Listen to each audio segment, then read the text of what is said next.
and Ohio Governor John Kasich are speaking out. And rain showers are still across much of central Indiana, but warmer temperatures are on the way. NewsLink Indiana starts now. Live from the Ball State News Center, this is NewsLink Indiana in high definition. And good evening and welcome to NewsLink Indiana. I'm Cameron DeBlasio. And I'm Esther Bauer. Thank you for joining us. Ball State's acting provost Robert Morris died early this morning. NewsLink Indiana reporter Brittany Ehrman is live in the newsroom with more. Brittany? And Cameron, his death was a shock to all. The acting provost was hospitalized for a blood infection a month ago, but no one has confirmed if Morris died from that infection. Now, Morris left many roles behind at the university. He was the chief academic officer, and he also had the title of vice president for academic affairs and was responsible for overseeing all of the university's academic colleges, in addition to the graduate school, university college, and the honors college. And he impacted the lives of many. Associate professor of health science Jagdish Kubanani worked closely with Morris and says it's not hard to describe a person like him.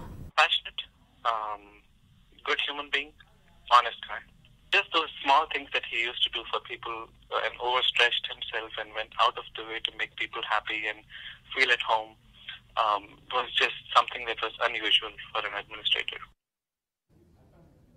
And the interim president, Terry King, sent out a statement to the Ball State community this morning that says, "It is with deepest sorrow that I announce the passing of Dr. Robert Morris, acting provost and executive vice president for academic affairs. I received word that Bob passed away early this morning, and we will share information on services as soon as arrangements are made. We extend our heartfelt sympathy to his friends and close family." And moving forward, the provost's office will continue to operate with senior associate provost and dean of University College Marilyn Buck continuing to fill in for Morris. And this is a developing story, and we'll update you with more information as it comes. Reporting live in the newsroom, Brittany Ehrman, NewsLink Indiana. Back to you at the news desk.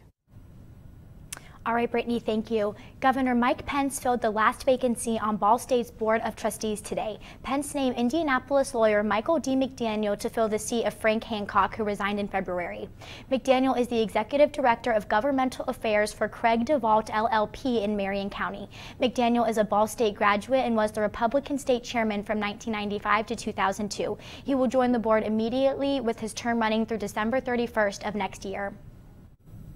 A body was found this morning in rural Delaware County. Police say the body was found along railroad tracks near County Road 700 West and 300 South.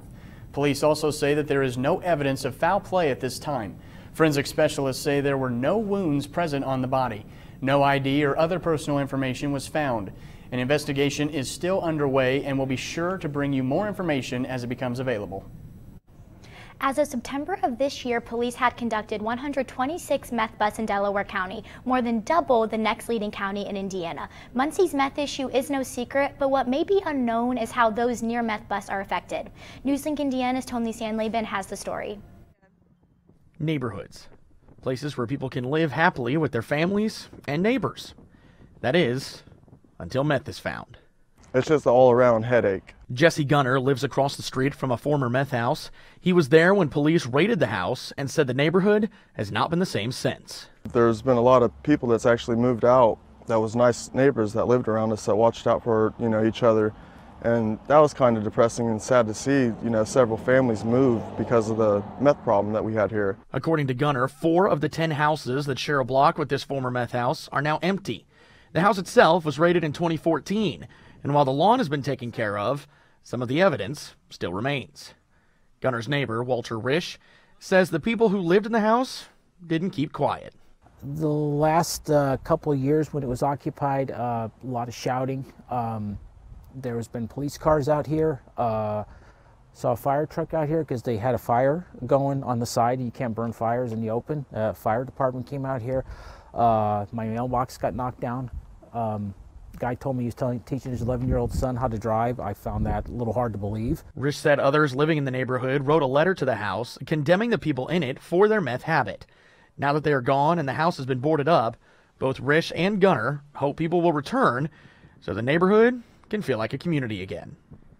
In Muncie, Tony Sandlaben, NewsLink, Indiana. Due to complications from the toxic fumes of cooking meth, former meth houses are either under decontamination for a number of years or demolished. In national news, an Ohio State student has been shot dead after injuring 10 people. Abdul Razak Ali Artan was shot after refusing to follow orders. The Somali-born student was carrying a knife when shot by Officer Alan Harujko. The university's president spoke on the matter.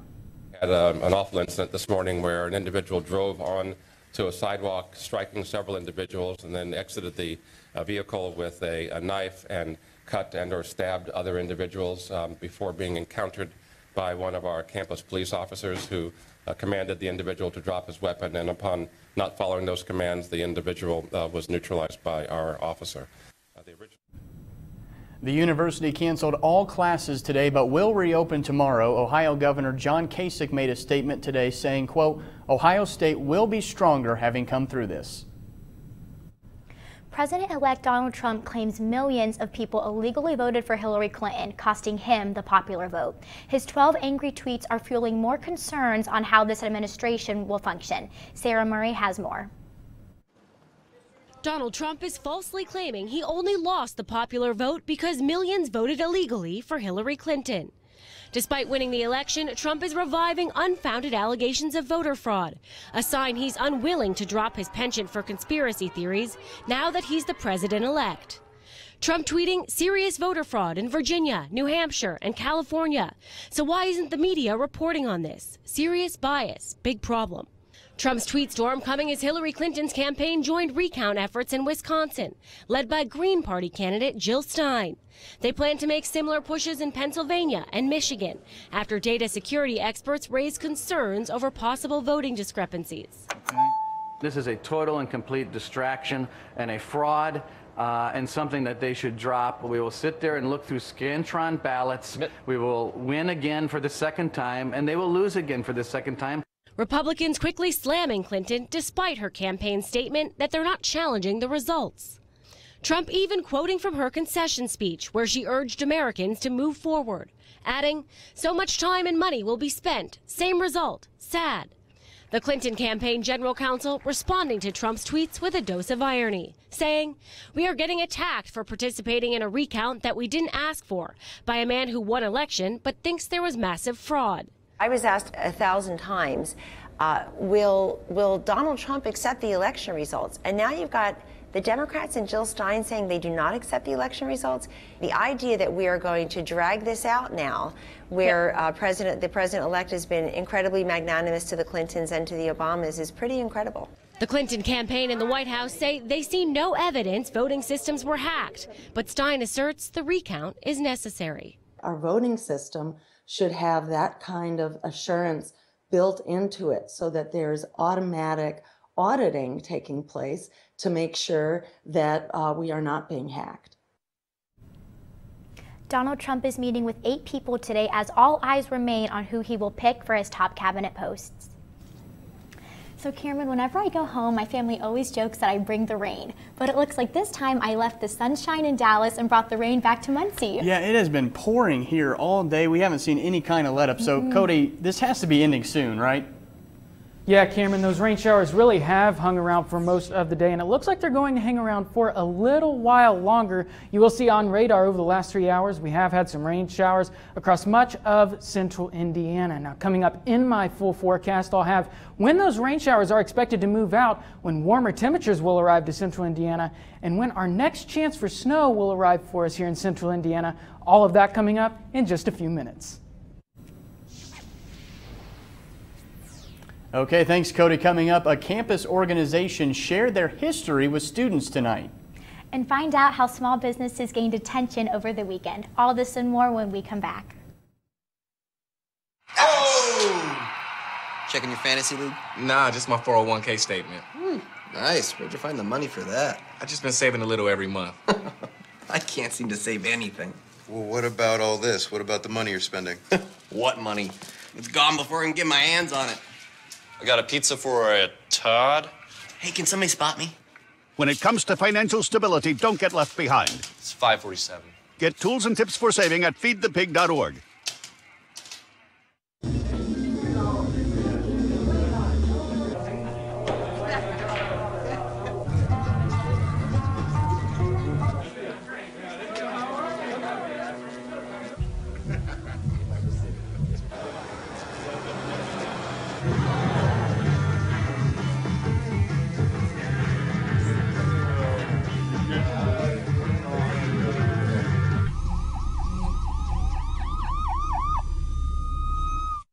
So I've come up with a family emergency plan. Great. What is it? It's difficult to talk about, so I'm not telling you. How will we know what to do? You won't. I'm so glad I won't have to remember anything. And me too. Thanks for this, sweetie. Talk to your kids about who to call, where to meet, what to pack. Visit ready.gov/kids for tips and information. So, I just moved in with this family, and it's embarrassing. The little one, he likes to go outside and crawl around in the giant litter box.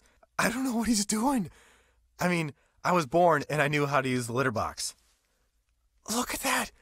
That's disgusting. Oh, poop already. You're making me nervous.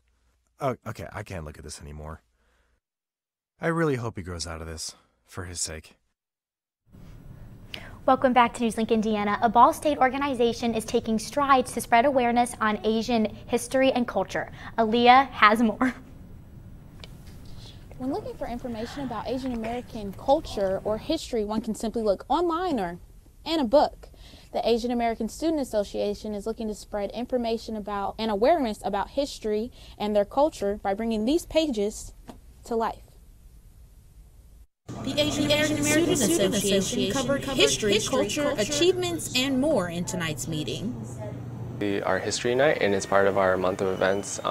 So History Night, we're just going through a bunch of historical facts that involve Asian Americans dating all the way back to the 1800s.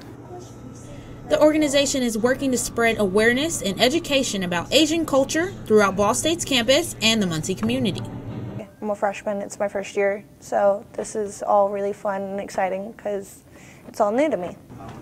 We just get to learn a lot about each other through personalities and stuff like that, and we learn about different cultural heritages that way as well. And so I thought that that was really cool because the whole purpose of AASA is to bring Asian American culture to campus and to expand it and to educate other people who maybe aren't as familiar with Asian cultures and traditions and stuff like that.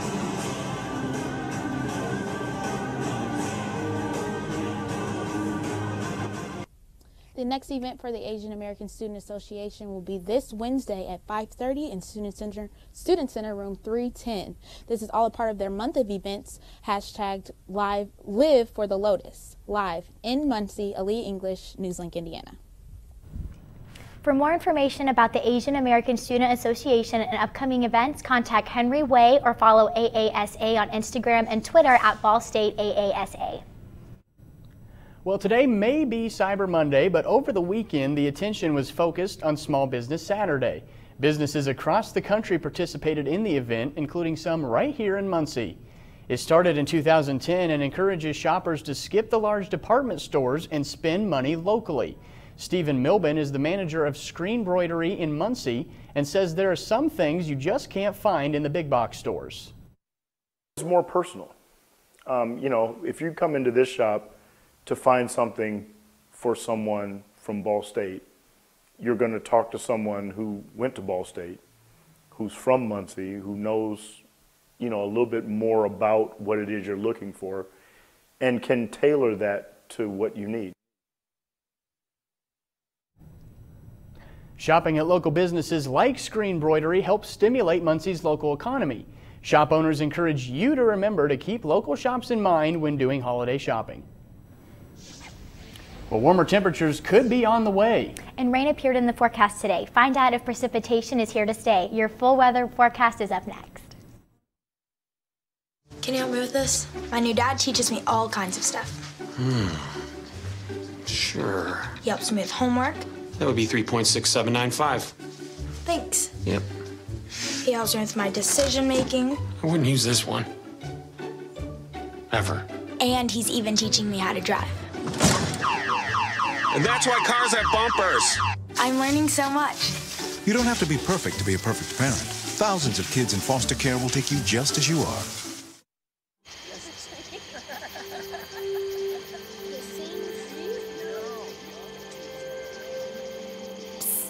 They're coming. Places, everybody. Light check. 1, 2, 1, 2. Everything looks good on our end. And lights.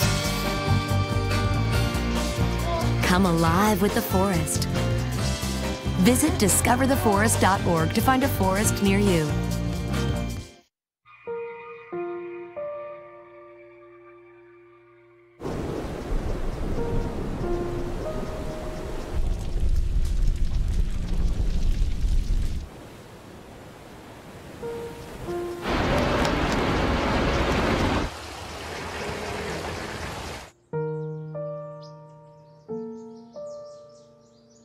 Don't wait. Communicate.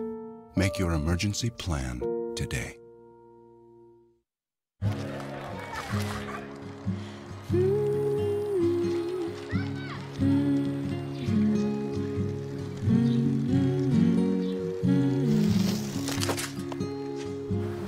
Of all the things you've done with your bike, donating it to Goodwill may be the most incredible of all. Your donations help fund job placement and training for people in your community, which means your stuff can be more powerful than you think. Goodwill. Donate stuff, create jobs. Welcome back. So, Esther, we talked about the rain that we've had today, but I definitely like the sound of warmer temperatures. Me too. Cody, when are these warmer temperatures going to be here? Well, Esther, it doesn't look like it's going to be long. It won't be long until we begin to see those warmer temperatures. Right now, we're currently sitting at 53 degrees here in Muncie. Our winds are out of the south-southeast at 20 miles per hour, so it's still pretty windy out there right now.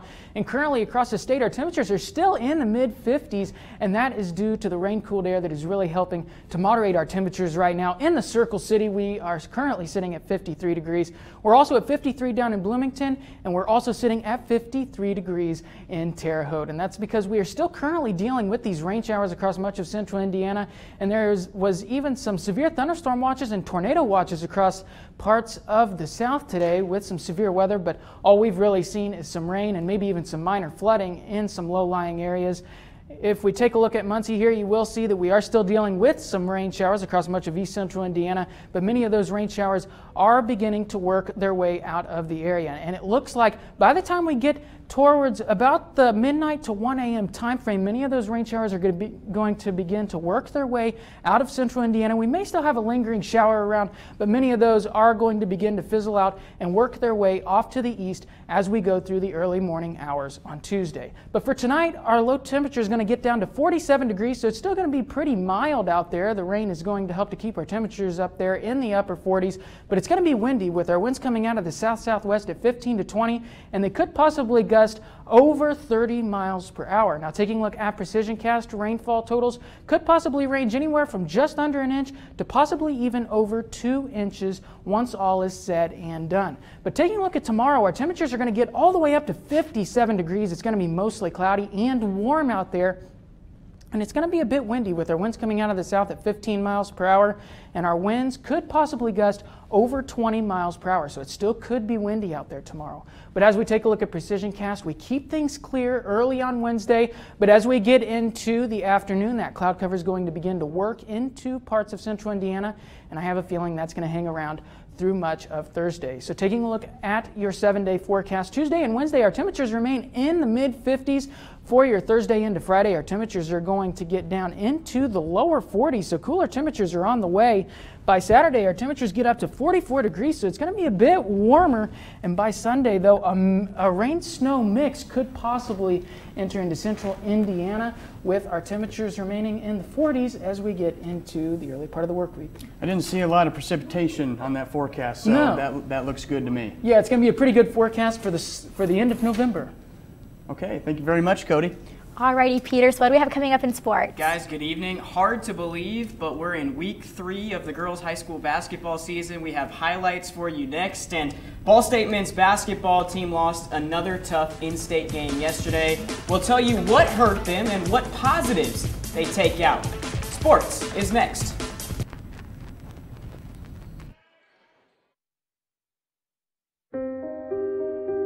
Here's to the the things that can keep us safe.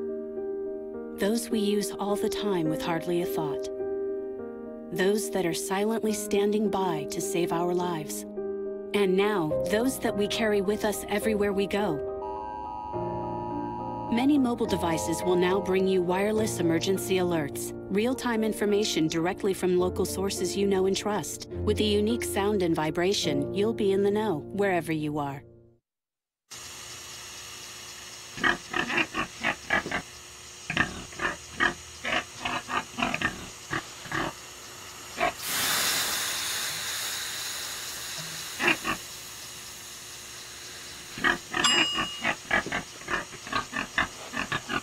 Cook foods to the right temperature using a food thermometer. 3,000 Americans will die from food poisoning this year. Keep your family safer. Check your steps at foodsafety.gov.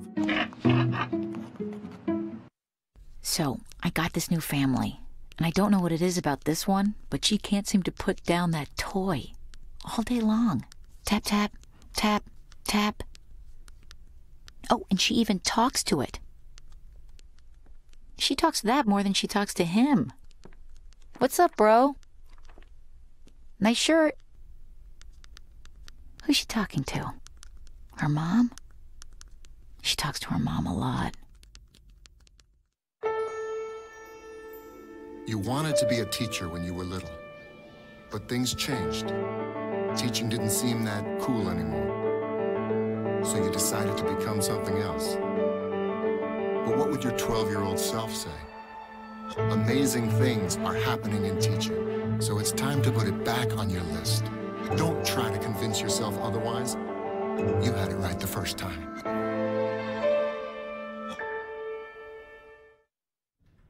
Hey, good evening, folks. The up and down start to the 2016-17 season continued yesterday for the Ball State men's basketball team. A 79-73 loss at Valparaiso dropped the Cardinals' record to 3-3 on the season. Once again, it was turnovers that cost the Cards a chance to win on the road.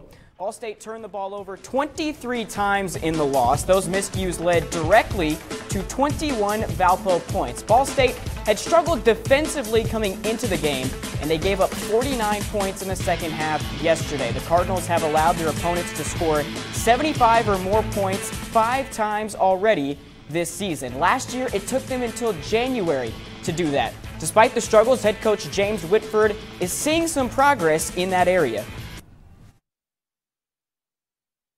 We just, right now, when I watch us, last year we had the whole summer to kind of work on our defensive fundamentals, and we did because we went on that 4-2. And, this was probably our best defensive game in a long time. I mean, they shot 42% from the field, 23% from three. But we're still capable of being better than we were today. But this was a step forward for us defensively. The reason we didn't win the game was the 23 turnovers.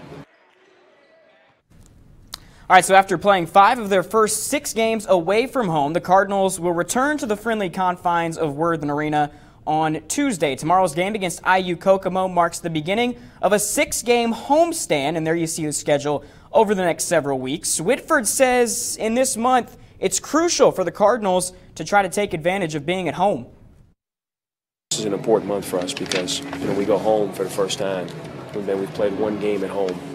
And we have we're really home until December 27th.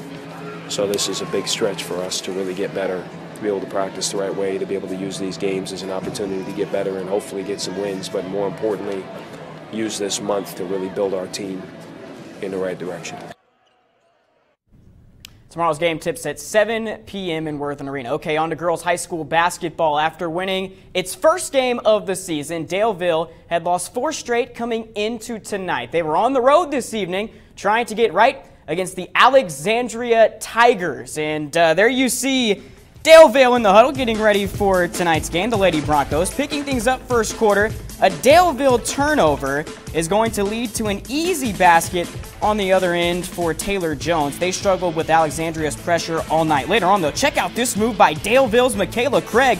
She puts her defender in the spin cycle and finishes with a little teardrop. But Alexandria was just too much tonight for the Broncos. There's Jones again. Can't leave her that wide open. Tigers cruise tonight. Daleville has now lost 5 straight games. And finally tonight, we had to show you this highlight because it is awesome. Former Ball State wide receiver Willie Snead had a touchdown yesterday, but it didn't come as you might expect. Fourth quarter, his Saints already up by 21. Snead gets the screen pass from Drew Brees and then airs it out for Tim Hightower. That's a 50-yard touchdown bomb by the former Cardinal receiver. He's the first Saints player, a non-quarterback, to throw a touchdown pass, guys, since 2001. How about that from the former Ball State wide receiver? He played quarterback in high school. Obviously, now has moved on to different ventures, but that was certainly cool to see from Willie Snead. That was amazing. Yeah, that was really awesome. Okay, thank you very much, Peter. Well, coming up next, find out which TV star passed away over Thanksgiving break. And we'll take a final look at weather after the break. Hey, did you know 2.4 million loving cats and dogs in shelters and rescues need our help to find a home? Let's go to theshelterpetproject.org and meet a few who are in a shelter near you. Harlow, oh, she's one great listener who loves to hear all your stories. My kind of cat. Cerulo is a sweet, goofy boy who's eager to please. Sounds just like another dog I know. So go to theshelterpetproject.org, search your local shelters and rescues, and go for a cuddle with your next best friend. Adopt. Sure, I look cute now, but when my owner lost his job, it was rough. I was living on the street, and one night, me and this Cocker Spaniel got into it so bad, I wound up looking like an ice cream cone. I cried a little bit, but thankfully I got rescued, so I'm running, I'm jumping, all back to my old self. And I'm ready to give unconditional love, even if you put a lampshade on my head.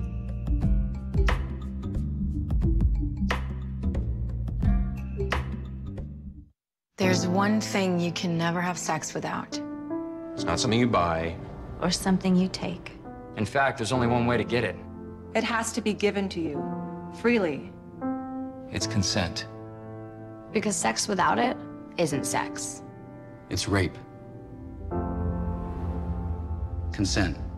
If you don't get it, you don't get it.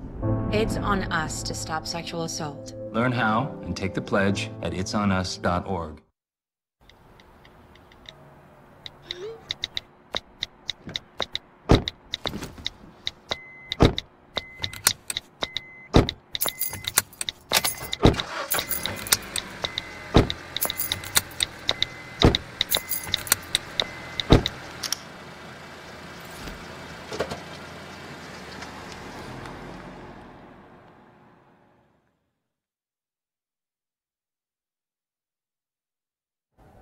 Welcome back to NewsLink Indiana. I'm Kelsey Anderson. Let's get started with entertainment.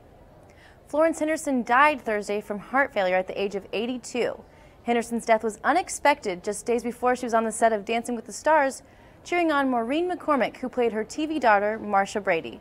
Henderson played Carol Brady from 1969 to 1974 on The Brady Bunch, a show about a lovely lady and a man named Brady, a widow and widower who each had 3 kids of their own. Barry Williams, who played Greg Brady, the oldest son, remembers his TV mom. The first time that we met, we had already started filming. And she was busy making a movie, and we were filming 6 episodes that and shooting around her. So when she finally came onto the set, she came in fresh from the movie, and she was all dolled up. She looked like a movie star to me, and I thought this was going to be a great experience to have this lady playing my mom. Stars from all genres paused their Thanksgiving festivities to pay tribute to Henderson. That's all for your entertainment news. Back to you guys at the desk. All right, thank you very much, Kelsey. Cody, a final look at the weather. Yeah, guys, it looks like our temperatures are going to get into the 50s for the next couple of days, Tuesday into Wednesday. Thursday into the weekend, though, our temperatures are going to remain in the 40s with a rain-snow mix possible for your day on Sunday, but for the start of the work week, our temperatures remain in the 40s, but sunshine returns, guys. Okay, thank you very much, Cody. Well, that's all tonight for NewsLink Indiana. Be sure to watch tomorrow night at 9 p.m. right here on Cardinal Vision. And be sure to like us on Facebook and follow us on Twitter. Have a great night.